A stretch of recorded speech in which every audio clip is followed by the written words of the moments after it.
I walked into that courtroom, my heart a raw, throbbing drum in my chest. My mother shot me a look of pure disgust. My father couldn't even meet my eyes. Then the judge froze, leaned forward, and whispered, "Wait, Ice, that really her?" The entire room went utterly silent, and in that moment, everything changed.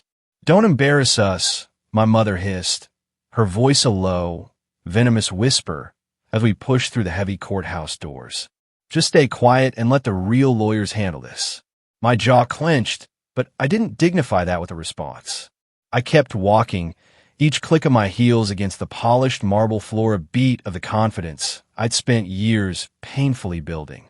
My father, as usual, wouldn't even glance my way. His eyes were fixed on some distant, invisible point, as if I were a smudge on the pristine wall, too insignificant to acknowledge. Nothing new there.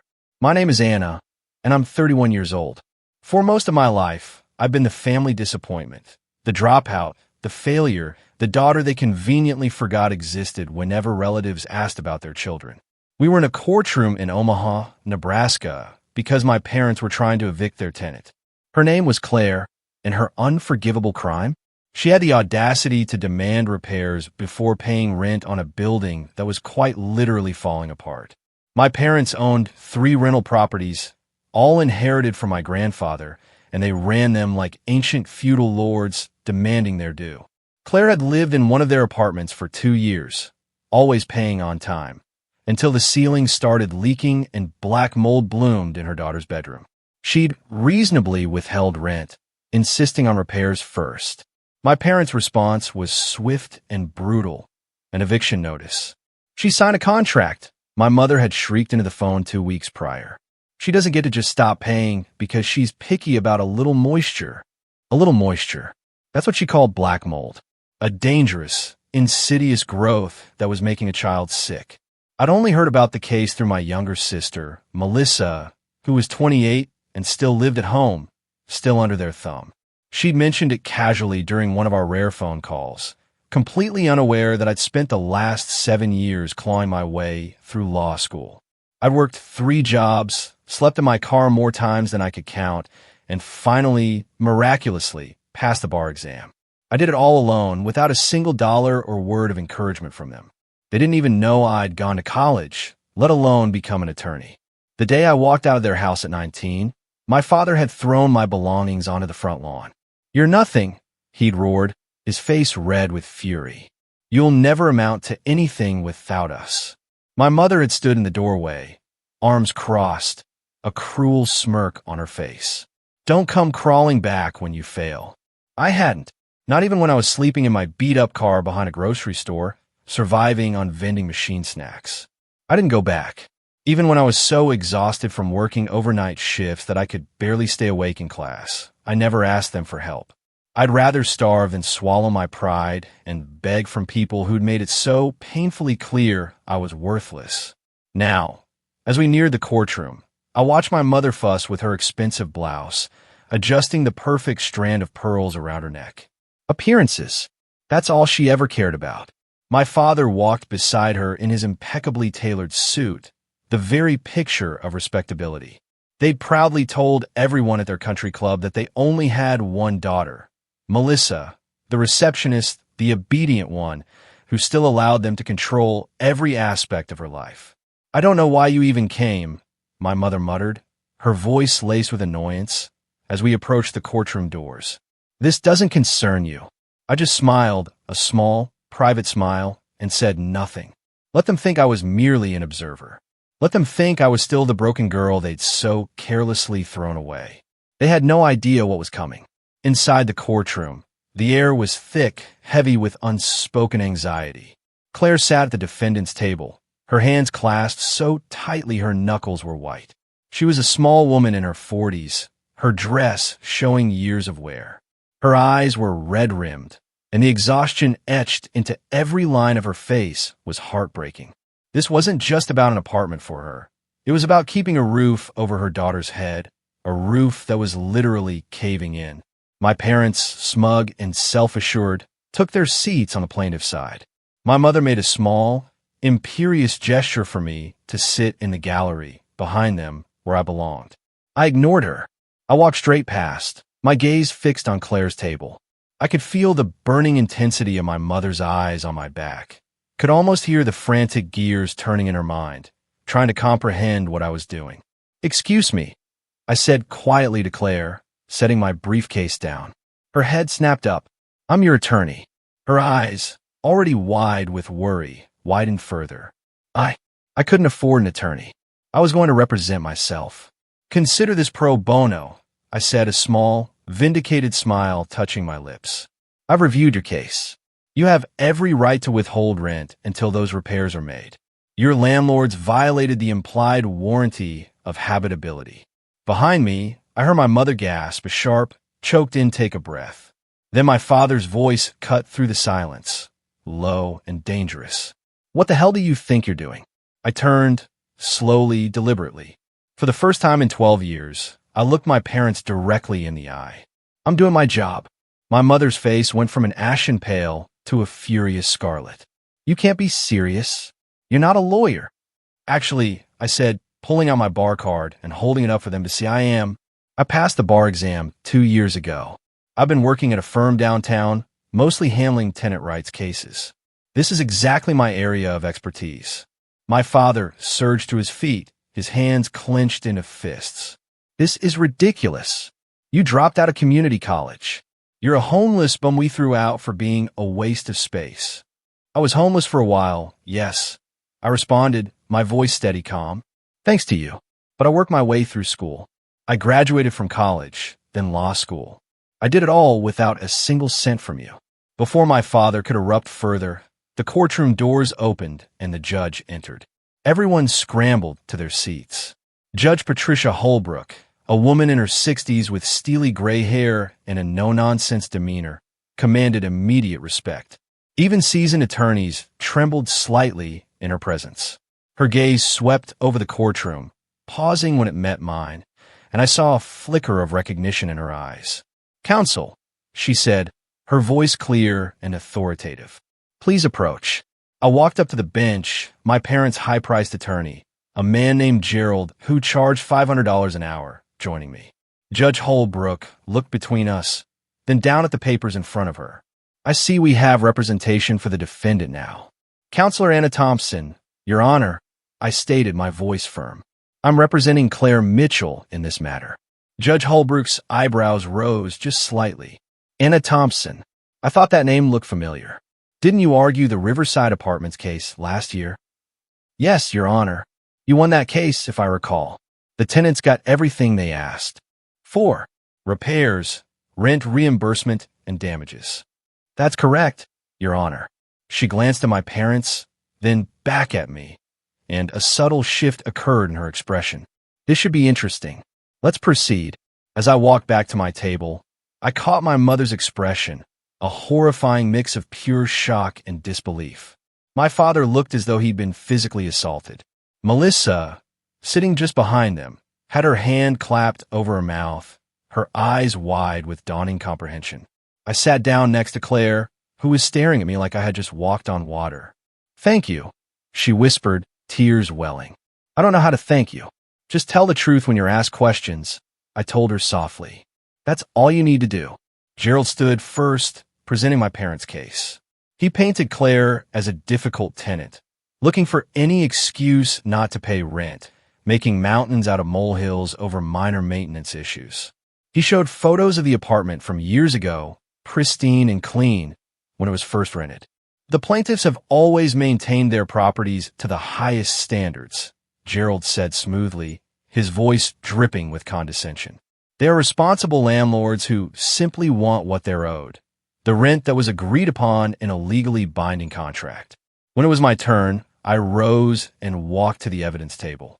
I had spent the last 2 weeks tirelessly gathering everything.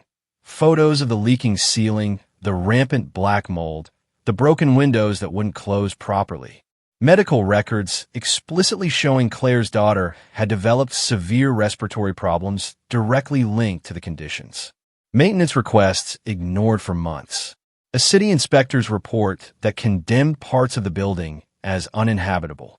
"Your Honor," I said, my voice resonating with quiet authority as I laid out the evidence piece by piece.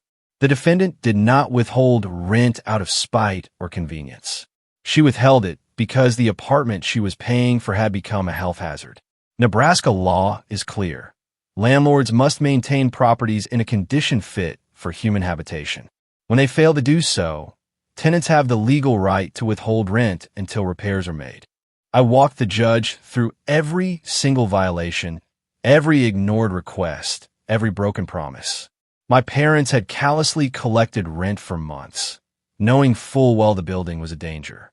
They'd threatened Claire, telling her she could leave if she didn't like it, fully aware she couldn't afford to break her lease and move somewhere else. This isn't about a difficult tenant, I concluded, my voice rising slightly. This is about landlords who saw their tenants as nothing more than a revenue stream, who cared more about collecting money than ensuring the people living in their buildings were safe. Judge Holbrook listened intently, making notes, asking pointed questions. When I showed her the medical records for Claire's daughter, I saw her jaw tighten. "Counselor," she said to Gerald, her voice sharp, "did your clients know about the mold?" Gerald shuffled his papers uncomfortably. They were aware of some moisture issues. "But did they know about the mold?" she repeated, cutting him off. "Yes, Your Honor, but they dispute that it was as severe as the tenant claims. The city inspector's report says otherwise," Judge Holbrook stated, her gaze sweeping over my parents, an expression of barely concealed disgust on her face. "In fact, it says the entire unit should have been vacated months ago." My mother opened her mouth to speak, but my father, his face ashen, grabbed her arm, silencing her. Judge Holbrook turned back to me. "Continue, Counselor." I presented the rest of my evidence, building the case brick by brick. By the time I finished, there was no doubt in anyone's mind that my parents had been negligent landlords at best and criminally negligent at worst. They put a child's health at risk for the sake of collecting $1,200 a month. "Your Honor," I said in closing, "my client isn't asking for much. She's asking for what she's legally entitled to, a safe place to live. She's asking for repairs to be made, for the conditions that forced her to withhold rent to be remedied. And she's asking for reimbursement for the medical expenses her daughter incurred as a direct result of living in an unsafe environment." I sat down, and Claire reached over to squeeze my hand. Her eyes were filled with tears, but they were tears of profound relief, not despair. Judge Holbrook looked at my parents for a long, piercing moment. "I'll be honest with you," she said, her voice stern. "I've seen a lot of landlord-tenant disputes in my years on the bench, but this is one of the more egregious cases I've encountered." My mother's face had gone from red to white. My father looked as if he wished the floor would swallow him whole. "I'm ruling in favor of the defendant," Judge Holbrook continued, her voice echoing in the silent room. "Not only will the eviction be dismissed, but the plaintiffs will be required to make all necessary repairs within 30 days.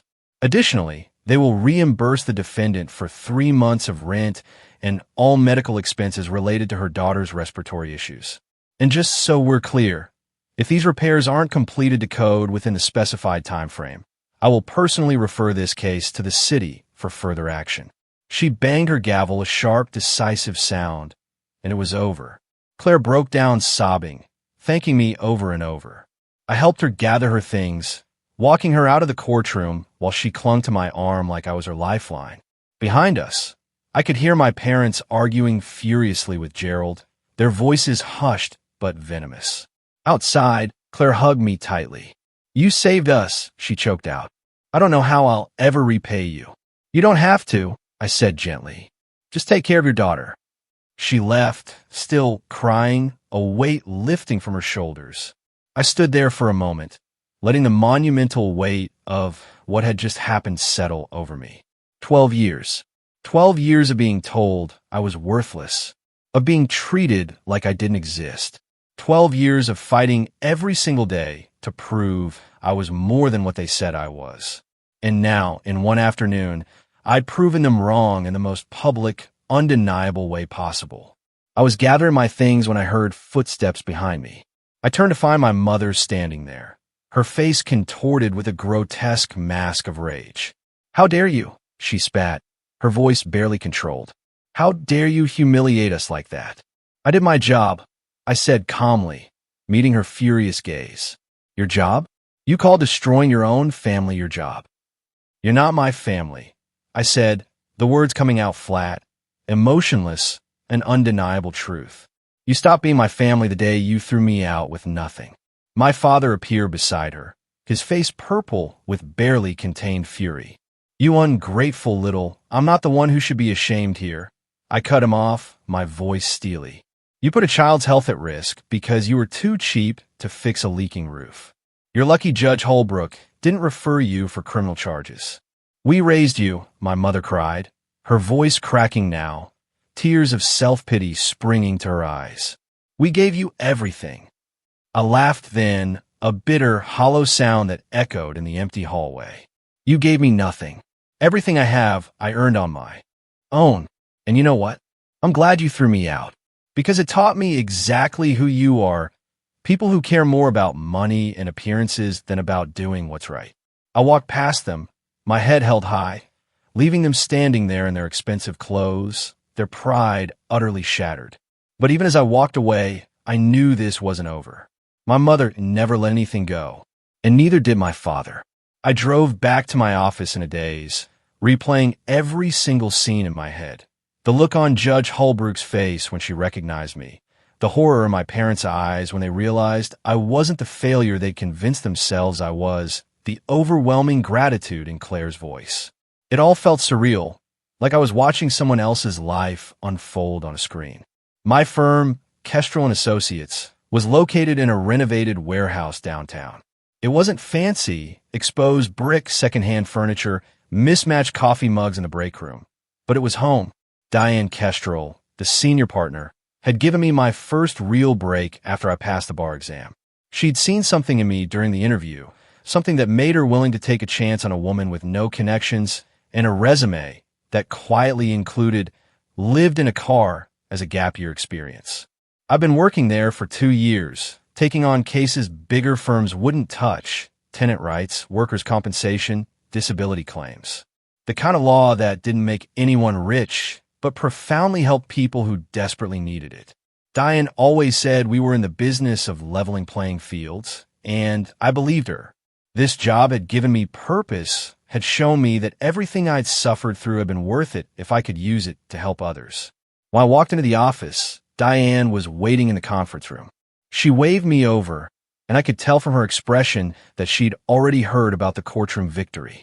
Word traveled fast in legal circles. You did good work today, she said as I sat down. Claire called me right after court. She was crying so hard I could barely understand her, but she wanted me to know what you did for her. I just presented the facts, I said a little defensively. No. Diane shook her head. You gave her hope. You showed her that the system could actually work, that people like her don't have to just accept being trampled on. That's not nothing, Anna. I felt my throat tighten, suddenly choked with emotion. Thank you. Her expression grew serious. But we need to talk about something else. Your parents, they're not going to let this go, are they? No, I admitted, a cold certainty settling in my gut.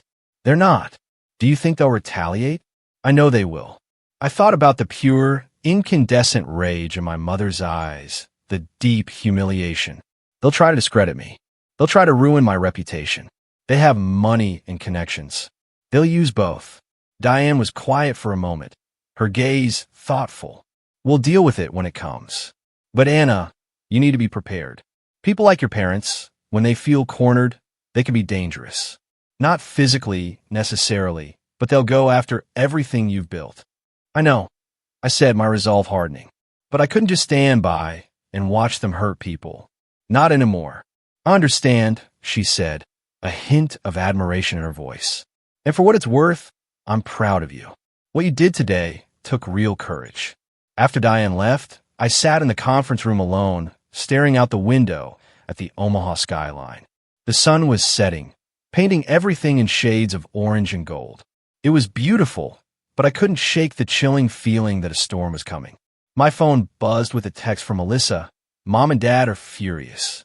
They're talking about suing you. Please be careful. I didn't respond. What was there to say? Of course they were furious. Of course they wanted revenge. That's simply who they were. People who couldn't stand to be challenged, who would rather destroy someone than admit they were wrong. But I'd faced worse than their anger. I'd survived homelessness, poverty, and years of their insidious emotional abuse. Whatever they threw at me now, I told myself I could handle it. As I packed up my things to leave, my phone rang. Unknown number.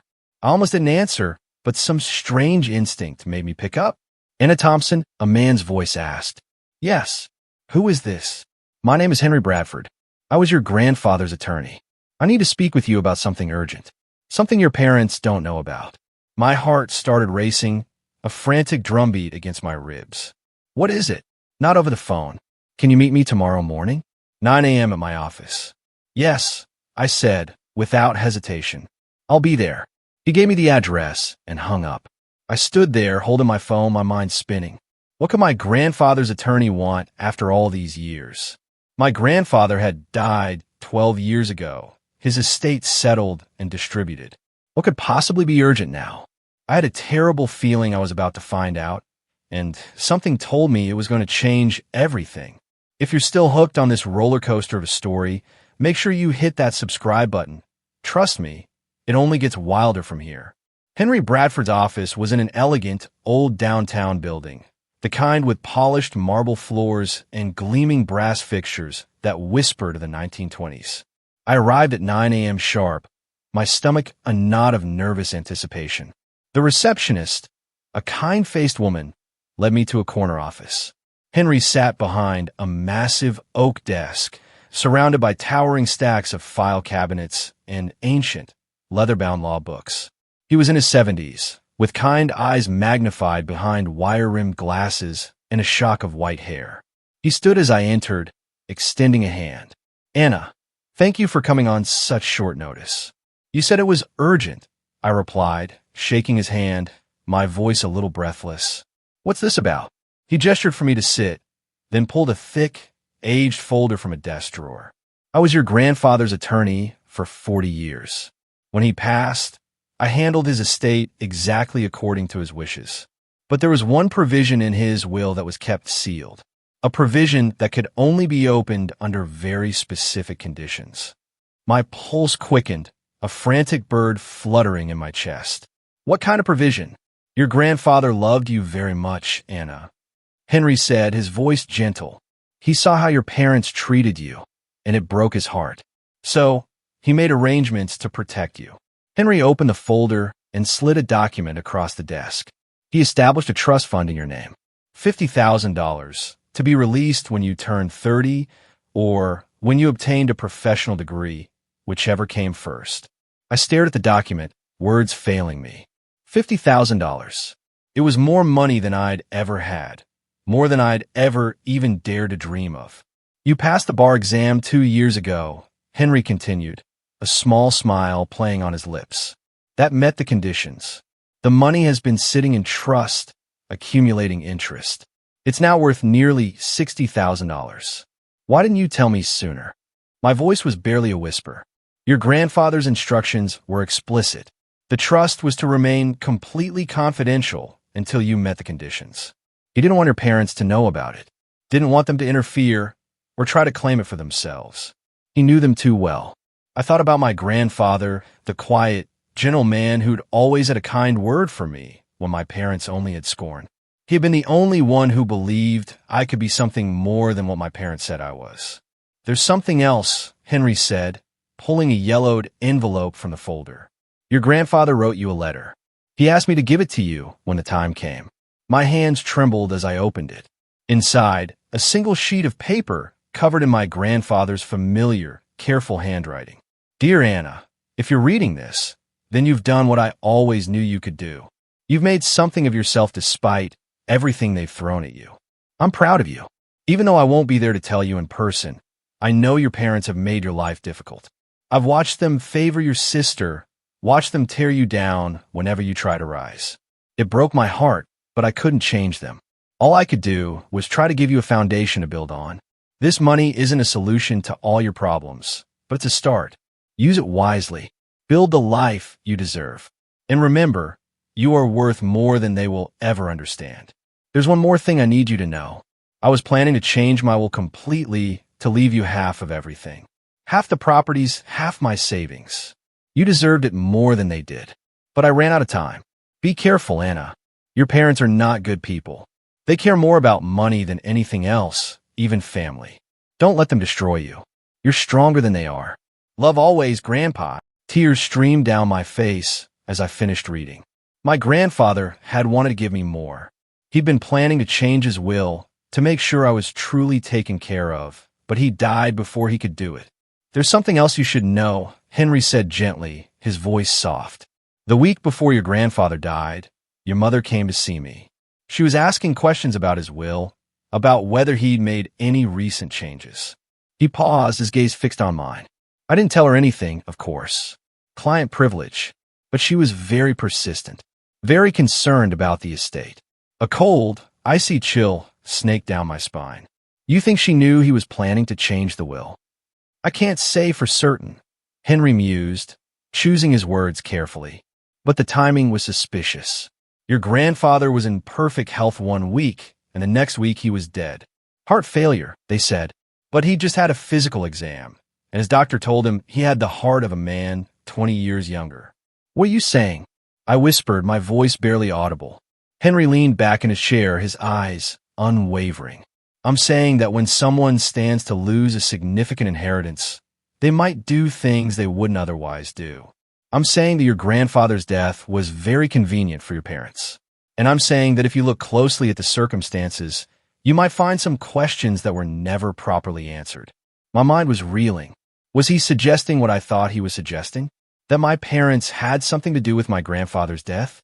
I have no proof, Henry continued, sensing my shock. Just an old lawyer's suspicions. But I thought you should know, especially now that you've gone up against them in court. They've shown you what they're capable of when their money is threatened. Imagine what they might do if the stakes were even higher. I left Henry's office in a daze, clutching the folder with the trust documents and my grandfather's letter like they were sacred relics. $60,000. It was enough to pay off the student loans I was still chipping away at. Enough to have a real emergency fund. Enough to finally breathe. But all I could think about were Henry's chilling words. Your grandfather's death was very convenient for your parents. I drove straight to the public library and spent the next 3 hours digging through old newspaper archives. I found my grandfather's obituary, brief and respectful. Died peacefully at home, surrounded by family.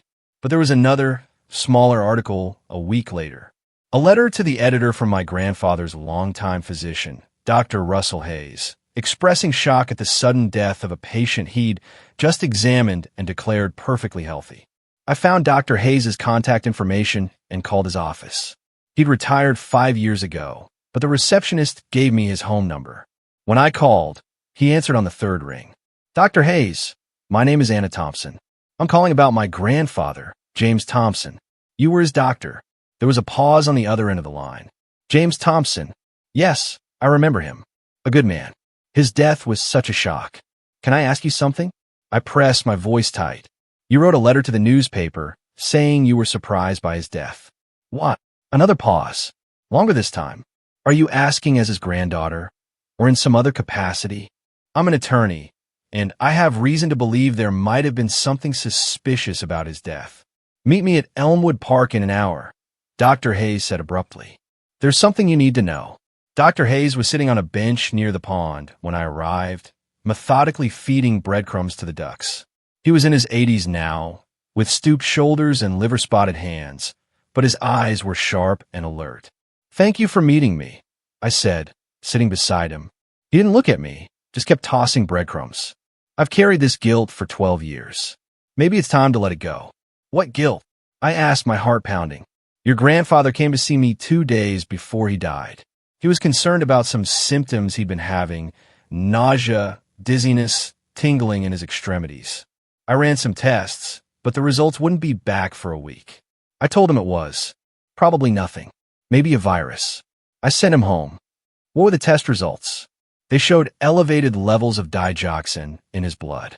Digoxin is a heart medication, but your grandfather wasn't taking any heart medication. The levels were high enough to cause arrhythmia. Heart failure. High enough to kill someone. My breath hitched in my throat. You're saying he was poisoned? I'm saying that someone gave him digoxin, probably in his food or drink, over several days.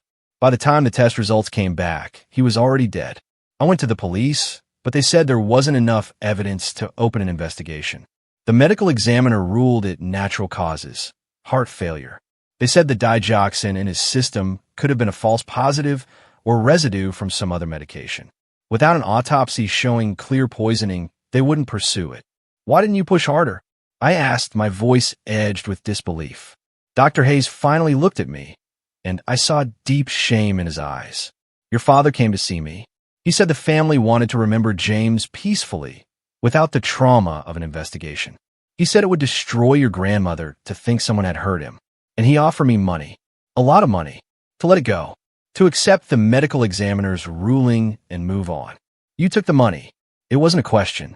To my eternal shame, yes. I was 3 years from retirement, and my wife had just been diagnosed with cancer. We needed the money for her treatment. So, I told myself it was probably nothing, that I was seeing conspiracies where there were none. I let them bury your grandfather without answers. I felt sick, a cold wave of nausea washing over me. My father had bribed Dr. Hayes to stay quiet about evidence of poisoning, which meant he knew exactly what had killed my grandfather, which meant he'd either done it himself or helped cover it up. Dr. Hayes, I said, my voice suddenly steely, would you be willing to testify to this? To put it in a sworn statement. He nodded slowly, a tremor in his old hands. Yes, I'm old now, and my wife passed away 5 years ago. I don't need their blood money anymore, and I don't want to die carrying this secret. If you're going after them, I'll help you. I got Dr. Hayes' statement recorded and notarized that same afternoon. Then I went straight to the district attorney's office. The DA, a sharp woman named Catherine Morris, listened to everything I had to say, her expression growing graver with each word. She looked at the documents, read Dr. Hayes' statement, then leaned back in her chair. This is serious, she said, her voice quiet but firm. If what you're saying is true, we're looking at murder. But it's been 12 years. Physical evidence will be long gone. We need more than just elevated digoxin levels and a doctor's suspicions. What about motive? I asked, pushing. My grandfather was about to change his will. My parents stood to lose millions if he did. Henry Bradford, his attorney, can testify that my mother was asking questions about the will right before he died. That's circumstantial, Catherine countered. We need something concrete. Bank records showing they were in financial trouble. Proof they purchased digoxin. Witnesses who saw them administering it. Something. I left the DA's office feeling frustrated, a cold knot of anger in my stomach. I had enough to raise suspicions, but not enough to prove anything. My parents had covered their tracks well. But then a memory surfaced. When I was younger, before everything fell apart, my mother kept meticulous records of everything. She had files for every receipt, every bill, every transaction. She was obsessed with documentation, with having proof of everything. And if she was that obsessive 12 years ago, I called Melissa. We hadn't spoken since the courthouse, and I wasn't sure she'd even answer. But she did on the fourth ring. Anna, she said quietly, her voice tinged with wariness. I need your help with something. I can't. Mom and Dad are furious about the court case. They've forbidden me to talk to you. Melissa, I said, my voice dropping to a low, urgent tone. I think they killed Grandpa. Silence. A heavy, suffocating silence on the other end. What? I told her everything. The trust fund. Henry's chilling suspicions. Dr. Hayes' statement about the digoxin poisoning. I told her about my grandfather's plans to change his will, about my mother's suspicious visit to Henry's office, about the bribe to Dr. Hayes. That's impossible, Melissa finally said, but her voice wavered. They wouldn't. They couldn't. They put a child's health at risk to save money on repairs. I retorted, a bitter laugh escaping me. They threw me out onto the street when I was 19. They sued me for emotional distress when I dared to stand up to them. What makes you think they're above murder? But Grandpa, he was their father. He was also worth $2 million, and they were about to lose half of it. Melissa was quiet for a long time, the silence stretching between us. Then in a small, shaky voice, she asked, "What do you need from me?" "Mom keeps records, right? Financial documents, receipts, everything? Does she still have files from 12 years ago?" "Yes. She keeps everything in the storage room in the basement. It's all organized by year. I need you to look for anything from the months before Grandpa died. Bank statements, credit card bills, pharmacy receipts. Anything that might show they were in financial trouble or that they purchased digoxin." "Anna, I can't just go through their private files," she cried, a note of panic in her voice. "Yes, you can. Because if I'm right, they murdered our grandfather for money. And they've spent the last 12 years living off that blood money while letting everyone think he died naturally. Don't you want to know the truth?" Another long silence. Then a barely audible, "I'll look. But Anna, if I find something, if this is real, what happens to them?" "They go to prison," I said simply, "for the rest of their lives. And what happens to me?" I didn't have an answer for that, because if my parents went to prison for murder, Melissa would be utterly alone. The golden child, the favorite, the one they'd spent their lives protecting and spoiling. She'd have nothing, no family, no support, no illusions left about who her parents really were. "I'm sorry," I said finally, the words heavy with resignation. "But the truth matters more than comfort." "I'll call you tomorrow," Melissa said. Her voice clipped and then hung up. I sat in my car outside the DA's office, staring at my phone. I had just asked my sister to betray our parents, to help me send them to prison. A part of me felt a wrenching guilt, but a larger part felt nothing but cold, unwavering determination. Because if they had really killed my grandfather, they deserved whatever happened to them. The next 24 hours were the longest of my life. I couldn't sleep, couldn't focus on work. I kept imagining what Melissa might find, kept playing out scenarios in my head. What if there was proof? What if there wasn't? What if Melissa changed her mind and told our parents what I was doing? But the next evening, Melissa called. "I found something," she said, her voice shaking, barely a whisper. "Anna, I found something bad." We met at a coffee shop on the edge of town, far from anywhere our parents might see us. Melissa looked terrible, pale and hollow-eyed, as if she hadn't slept in days. She sat across from me and slid a folder across the table with trembling hands. "I went through everything," she said, her voice hoarse. "Bank statements, credit card bills, all of it. And I found these." I opened the folder. Inside were copies of credit card statements from the 3 months before my grandfather died. There were charges to pharmacies, medical supply companies, online retailers. Melissa had highlighted several entries in yellow. "This one," she pointed to a charge from an online pharmacy, "is for Digitalis purpurea seeds. That's foxglove. It contains digoxin naturally. You can extract it if you know how." My heart pounded, a deafening drum in my ears. They bought the poison. That's not all. She pulled out more papers, her hands still shaking. "Look at these bank statements. 2 months before Grandpa died, their checking account was overdrawn by $30,000. They had maxed out 3 credit cards. They were drowning in debt." I stared at the numbers. My parents, pillars of the community, had been nearly bankrupt. They'd made bad investments, overspent, and run themselves into a financial hole. And then, conveniently, my grandfather died, and they inherited everything. "There's more," Melissa said quietly, her voice barely audible. She pulled out a small, leather-bound notebook. "I found this hidden in Mom's desk drawer. It's her handwriting." I opened the notebook. The first few pages were ordinary. Grocery lists, appointment reminders, nothing unusual. But then I found a page dated 3 weeks before my grandfather's death. "Jay says he's changing the will, giving half to Anna. Can't let that happen. We'll lose everything. Need to act fast."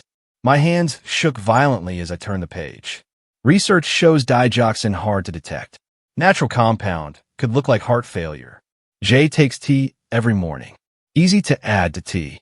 The next entries were meticulous dosage calculations, research notes about how much digoxin would be needed to cause heart failure without being immediately obvious. The final entry was dated the day after my grandfather died. "It's done. Doctor said heart failure. No one suspects. We're safe. Properties are ours." I looked up at Melissa. She was crying silently, tears streaming down her face, her shoulders shaking. She killed him, Melissa whispered, her voice broken. Mom killed Grandpa. She planned it. She researched it. She did it. And Dad must have known. He helped cover it up. I carefully photographed every page with my phone, my own hands trembling. Then I looked at Melissa. Are you willing to testify to where you found these? To confirm this is your mother's handwriting. She nodded, wiping her eyes with the back of her hand. I have to. I can't. I can't protect them anymore. Not after this. Grandpa was good to us. He loved us. And they killed him for money. Melissa, once we take this to the police, there's no going back. They'll be arrested.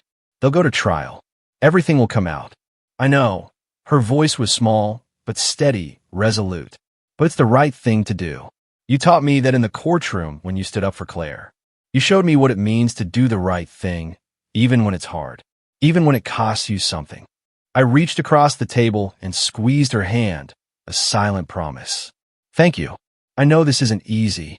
Nothing about this is easy, she agreed, a tearful smile breaking through. But Grandpa deserves justice, and you deserve better than what they did to you. I'm sorry it took me so long to see that. We went to the police station together.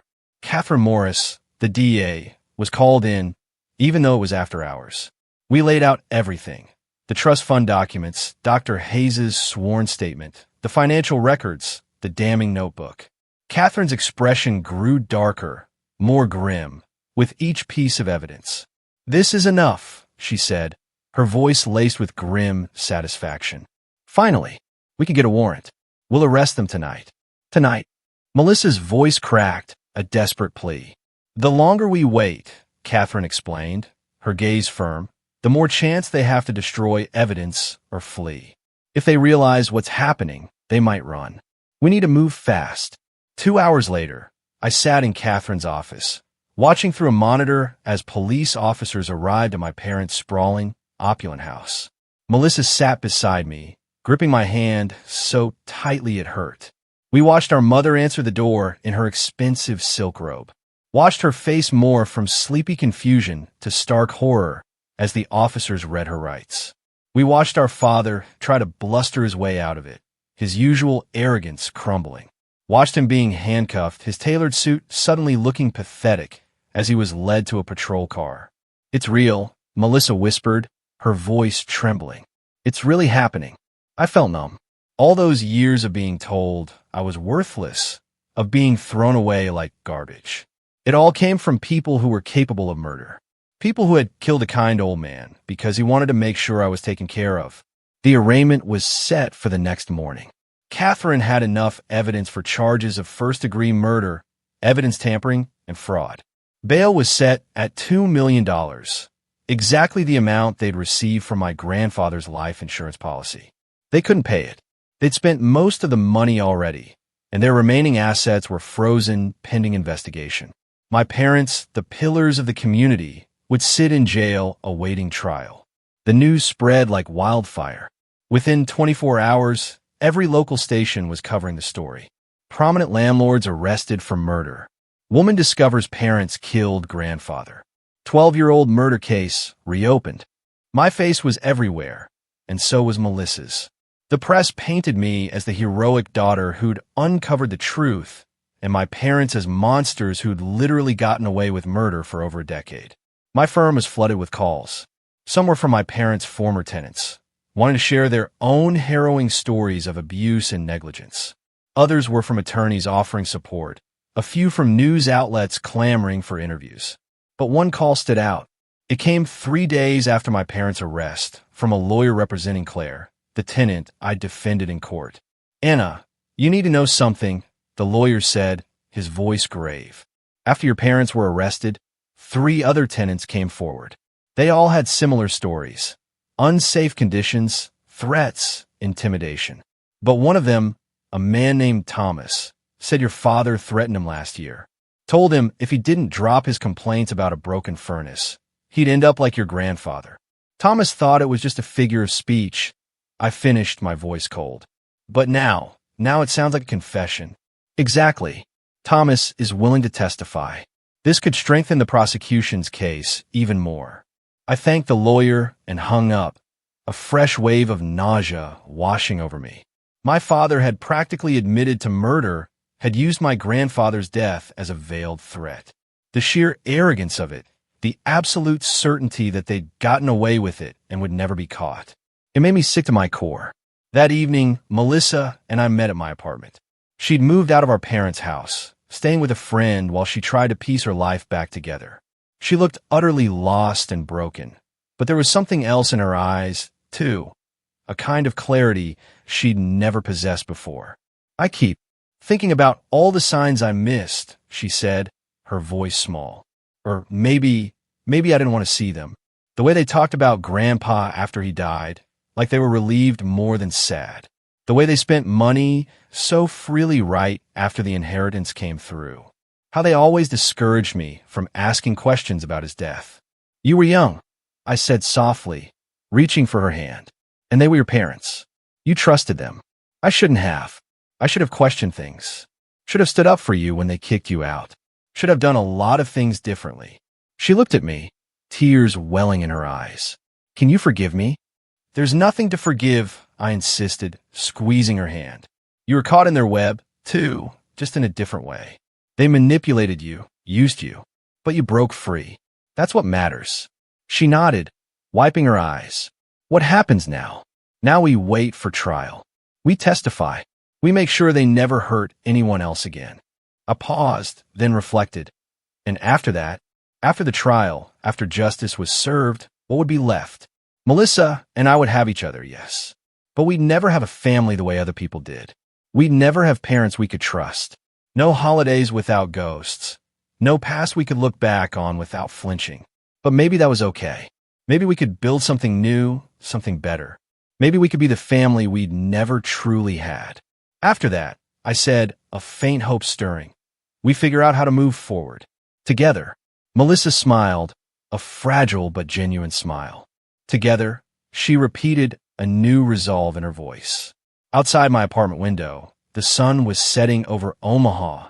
Tomorrow would bring more headlines, more questions, more pain to process. But tonight, sitting with my sister, I felt something I hadn't felt in years. I felt like maybe, finally, things are going to be okay.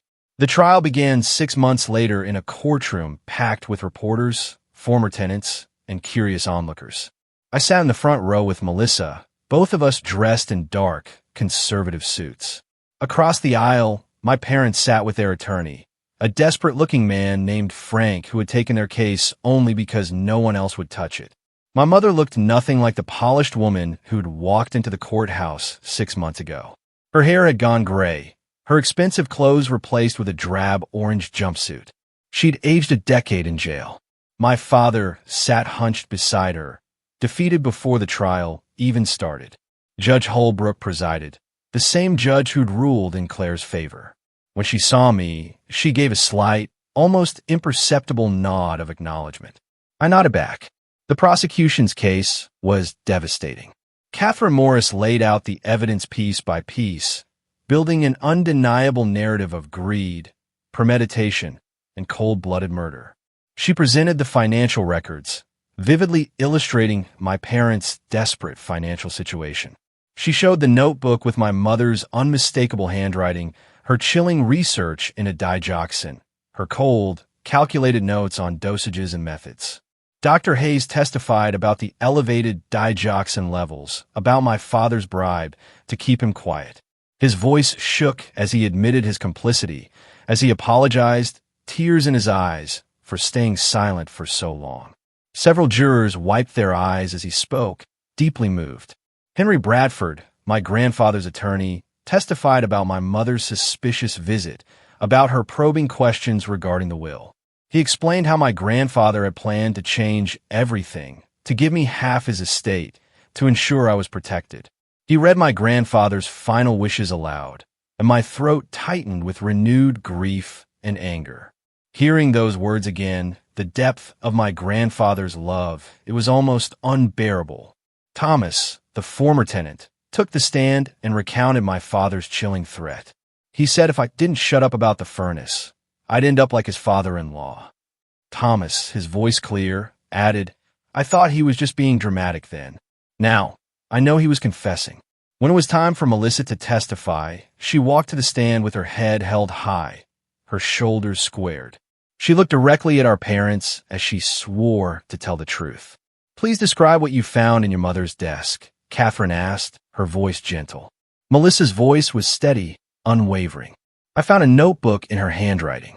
It detailed plans to poison my grandfather with digoxin extracted from foxglove seeds. It included dosage calculations and notes about how to administer it without detection. The final entry stated that it was done, that he died as planned, and that they were safe." My mother's attorney tried to object, tried to claim the notebook could have been planted or forged, but handwriting experts had already confirmed it was my mother's writing. There was no disputing it. "Why did you come forward with this evidence?" Catherine asked, her gaze sweeping to the jury. Melissa looked at me, a silent affirmation of our bond, then back at the jury. "Because my grandfather was a good man who loved us. He didn't deserve to die for money. And my sister," she said, her voice gaining strength, "didn't deserve to be thrown away like garbage because our parents were greedy. The truth matters more than protecting people who don't deserve protection." My mother started crying then, loud, theatrical sobs, but not a single person in that courtroom, not even the most hardened reporter, had any sympathy for her. The jury's faces were set in stone. When it was my turn to testify, I walked to the stand feeling strangely calm. I'd been preparing for this moment for months, visualizing it, rehearsing it in my head. But now that it was here, I felt detached, like I was watching myself from a distance. Catherine asked me to describe my relationship with my parents, and I told the truth. All of it. The blatant favoritism shown to Melissa, the constant emotional abuse, the day they literally threw me out, the years of homelessness and struggle, the insidious ways they tried to destroy my career when I dared to stand up to them. "Why do you think they treated you this way?" Catherine asked, her voice somber. "Because I represented something they couldn't control," I said, my voice clear and strong. "Because my grandfather loved me, and they couldn't stand that. Because if they acknowledged my worth, they'd have to confront their own cruelty. It was easier to pretend I was worthless than to admit they'd failed as parents." My mother's attorney cross-examined me, trying to paint me as vindictive, as someone with an axe to grind. "Isn't it true that you've hated your parents for years? That you wanted revenge since they kicked you out?" "I didn't hate them," I said, meeting his gaze squarely. "I was hurt. There's a difference. And I didn't want revenge. I wanted justice. For their tenant, for my grandfather, for all the people they'd hurt. If that happened to bring consequences down on them, that's because of their choices, not mine. But you benefit from this, don't you?" He pressed, his voice sneering. "If they're convicted, you inherit everything." "I don't want their money," I said, and I meant it with every fiber of my being. I never did. I built my own life without them. The inheritance can go to their victims, the tenants they abused, the people they hurt. I just want them held accountable. The prosecution rested, and Frank, my parents' attorney, tried desperately to mount a defense. He called character witnesses who testified that my parents were upstanding citizens, generous donors to charity, pillars of the community. But it all rang hollow against the mountain of irrefutable evidence. When my mother took the stand in her own defense, she claimed the notebook was merely dark fiction, that she'd been writing a crime novel, and those were simply story notes. No one believed her. The jury's skepticism was palpable. The trial lasted 3 agonizing weeks. When closing arguments came, Catherine Morris stood before the jury, her voice a calm, unwavering force. They murdered a kind man in cold blood for money. They poisoned him slowly, watched him suffer, and felt no remorse. They've spent 12 years living off blood money while his granddaughter slept in her car, surviving on vending machine snacks. Justice demands a verdict of guilty. The jury deliberated for 4 long hours. When they returned, the forewoman stood. "On the count of first-degree murder, what do you find?" "Guilty." My mother collapsed, a raw, primal wail tearing from her throat. My father sat motionless, staring at nothing, his face devoid of all life. "On the count of evidence tampering, How do you find? Guilty. On the count of fraud. How do you find? Guilty. Judge Holbrook set sentencing for 2 weeks later. As the bailiffs led my parents away, my mother turned and looked at me one last time. There was hate in her eyes, pure and undiluted, a burning inferno. I looked back at her and felt nothing. No anger, no triumph, just an eerie, unsettling void. Sentencing day arrived, cold and gray, perfectly matching the somber mood in the courtroom. Judge Holbrook looked down at my parents with an expression of profound disappointment. "I've been on the bench for 27 years, she said, her voice ringing with authority. "I've seen every kind of crime, every kind of criminal, but what you did stands out for its sheer callousness. You murdered your own father, your children's grandfather, for money. You calculated the dosage, administered the poison, and watched him die. And then you spent 12 years living comfortably off his estate while your daughter, the one he wanted to protect, struggled to survive." My mother tried to speak, but Judge Holbrook held up her hand, silencing her with a look. "You had every advantage: money, education, opportunity, and you used all of it to hurt people. Your tenants lived in squalor while you collected rent. Your daughter was thrown out to fend for herself. And your father, a good man by all accounts, was murdered in his own home. The law requires me to sentence you, but I can tell you that no sentence will ever be enough for what you've done." She looked at the papers in front of her. "On the count of first-degree murder, I sentence you each to life in prison without the possibility of parole. On the counts of evidence tampering and fraud, I sentence you each to an additional 15 years to run consecutively. You will spend the rest of your lives behind bars, and that is far less than you deserve." The gavel came down with a final, echoing bang. My mother screamed, a sound of pure anguish that tore through the courtroom. My father sat silent, tears streaming down his face, a broken man. As they were led away, my mother turned to me one last time. "I hope you're satisfied," she spat, her voice raw with hatred. "You've destroyed this family." "No," I said clearly, standing up so she would hear me, so everyone would hear me. "You destroyed this family when you chose money over people, when you chose greed over love. I just made sure everyone knew the truth." She was dragged away, still screaming, and the courtroom erupted in a cacophony of noise. Reporters shouted questions. Former tenants cheered, some with tears in their eyes. Melissa grabbed my hand and squeezed it tight, her strength a comfort. Outside the courthouse, Catherine Morris held a press conference. Today, justice was served for James Thompson and for all the victims of Helen and Robert Thompson's greed. This case demonstrates that no one is above the law, that wealth and status cannot protect you when you commit crimes. She paused, then looked directly at me and Melissa. "I want to especially commend Anna Thompson and Melissa Thompson for their courage in coming forward, for choosing truth over family loyalty." Reporters swarmed me, shoving microphones in my face. "How do you feel seeing your parents sentenced to life?" "Relieved," I said honestly, the word tasting clean and pure. "Not happy, not triumphant, just relieved that they can't hurt anyone else ever again." "Will you accept the inheritance?" another reporter yelled. "No," I stated firmly. "Everything they have will go to a fund for their former tenants, the people they actually hurt and exploited. That's what my grandfather would have wanted." "What's next for you?" I thought about it. "I'm going to keep doing what I've been doing, helping people who need legal representation but can't afford it, making sure landlords are held accountable, trying to make the system work for people who usually get trampled by it." That night, Melissa and I went to my grandfather's grave. We hadn't been there together since the funeral 12 years ago. The headstone was simple: James Thompson, beloved father and grandfather, 1940 to 2013. "We got them, Grandpa," Melissa said softly, kneeling by the cold stone, her voice choked with emotion. "They're going to pay for what they did to you." I knelt beside her, a wave of profound sadness and gratitude washing over me. "I'm sorry it took so long. I'm sorry you didn't get to see me become an attorney, didn't get to see me prove them wrong. But I hope you know I never forgot what you told me, that I was worth more than they said. You were right." We sat there for a while in silence, the cold wind rustling through the bare trees. Finally, Melissa spoke again. What happens to us now? We're orphans, in a way. No parents, no family, except each other. We build something new, I said, a sense of quiet hope blossoming in my chest. Something better.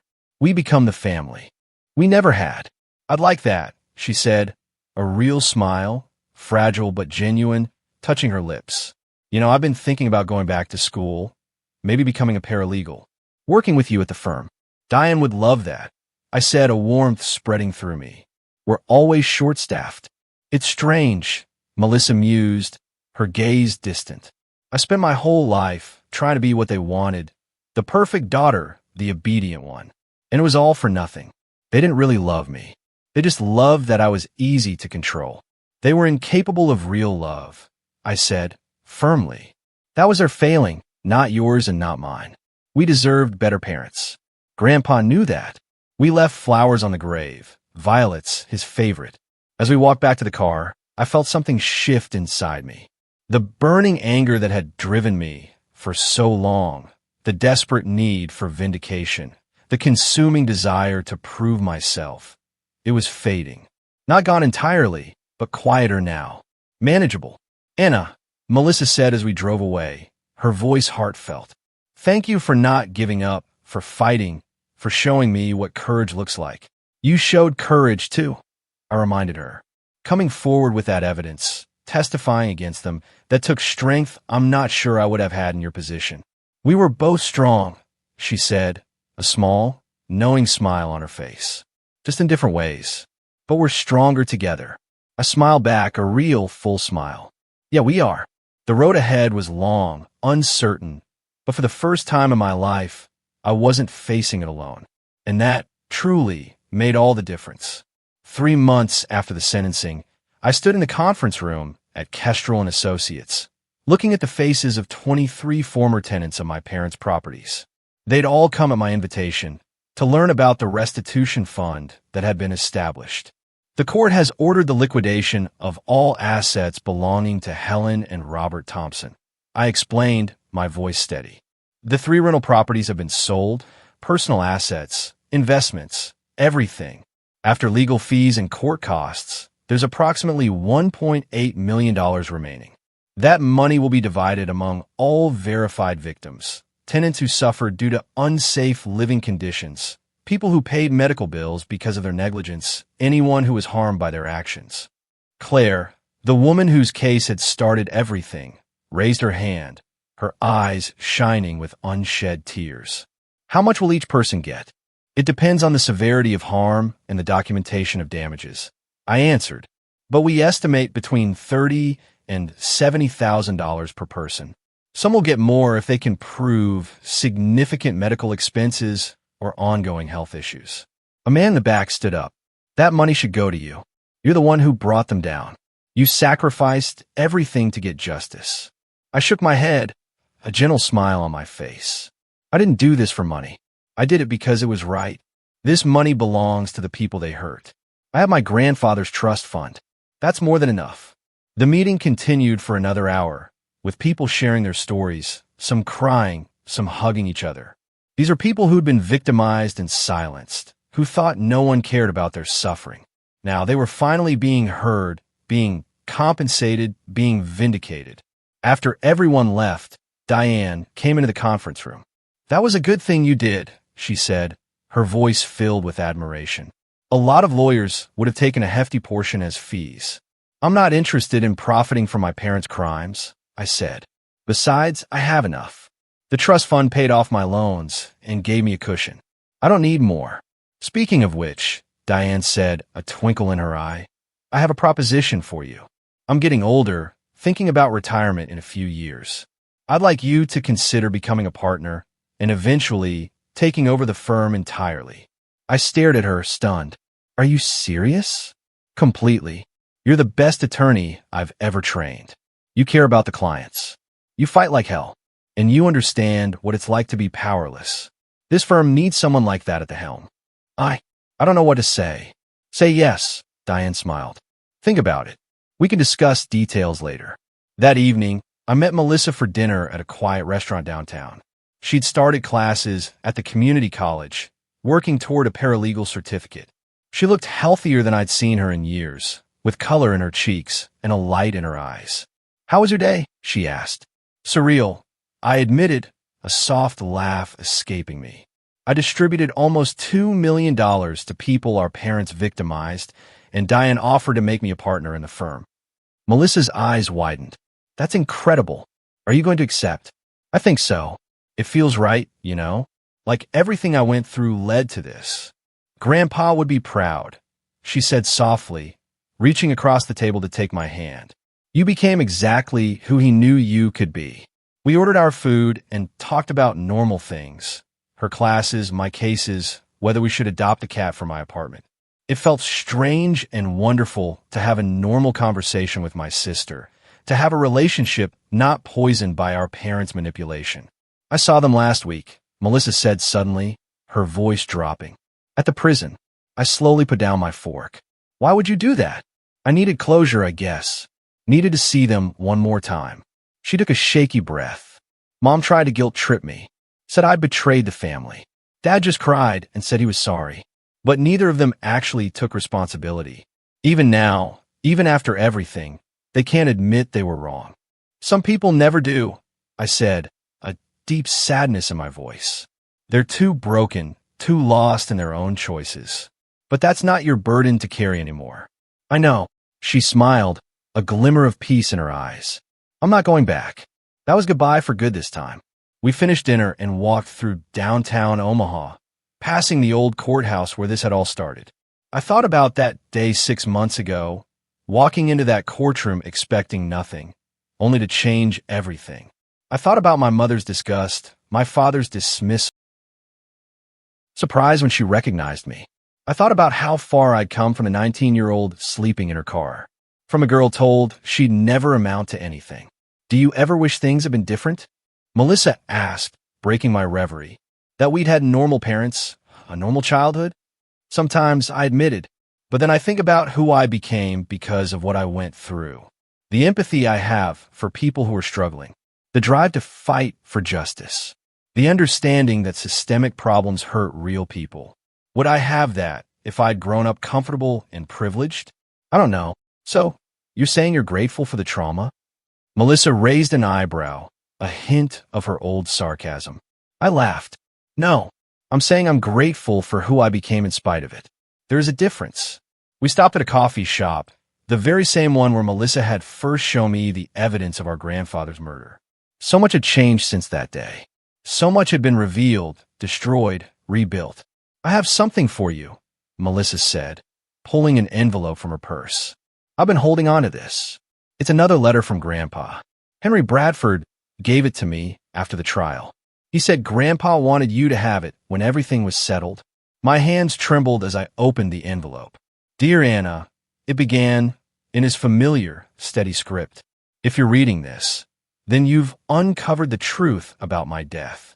I suspected your parents might try something. I saw the way they looked at my estate, the calculations in their eyes. That's why I made sure to leave evidence, to give you tools to find justice if something happened to me. I'm so proud of you, not just for your accomplishments, but for your character. You have a strength they'll never understand, a moral compass they lack entirely. Use it well. Help people who can't help themselves. Be the person I always knew you were. And remember, the best revenge is living well. Building a life they said you couldn't have. Becoming someone they said you could never be. You've already won, Anna. Everything else is just making sure they face consequences. You are loved. You are worthy. You are enough. Always. Grandpa." Tears streamed down my face as I finished reading. Melissa reached across the table and squeezed my hand. "He knew." I whispered, the words catching in my throat. "He knew what they might do, and he still tried to protect me, even after death." "He loved you," Melissa said, her voice soft and sure. "Really loved you, the way parents should." I folded the letter carefully and put it in my pocket, right over my heart. "I'm going to keep fighting," I said, my resolve renewed. "For people like Claire, like all those tenants, like everyone who gets trampled by people with power and money. That's how I'll honor him. And I'll help you," Melissa said, her eyes bright with purpose. "Once I get my certificate, I'll be right there with you. We'll be a team." I smile through my tears. A team? I like that. My parents spent their remaining years in separate prisons. Their legacy, one of greed, murder, and cruelty. My mother died of a stroke 4 years into her sentence, bitter and unrepentant until the very end. My father lived longer, spending his days in the prison library, supposedly trying to understand where he'd gone wrong. But according to Melissa, who visited him once before his death, he never truly grasped it. He died believing he'd been unlucky, that he'd gotten caught rather than done wrong. Some people, I learned, are simply incapable of genuine remorse. The tenants they'd victimized used their restitution to rebuild their lives. Claire sent her daughter to college. Thomas finally got the medical treatment he needed. 3 families were able to buy their first homes. Their suffering hadn't been erased, but at least it had been acknowledged and compensated. As for me, I became a partner at Kestrel and Associates and eventually took over when Diane retired. Melissa worked beside me, a brilliant paralegal who understood our clients because she'd felt powerless herself. We built something good from the ashes of our broken family. I never married, never had children of my own.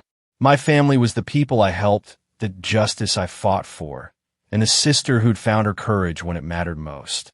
And sometimes, late at night in my office, I'd take out my grandfather's letters and remember that the best revenge isn't destruction. It's becoming everything they said you couldn't be, and using that success to help others they would have crushed. I'd build a life from nothing, proved my worth without their approval, and ensured they faced consequences for their crimes. In the end, that was victory enough. This journey was long and painful, but it taught me everything about who I am and who I refuse to be. It taught Melissa and me how to forge our own path together. What about you? Have you ever had to choose between family loyalty and what you knew was right? I'd love to hear your thoughts down in the comments below.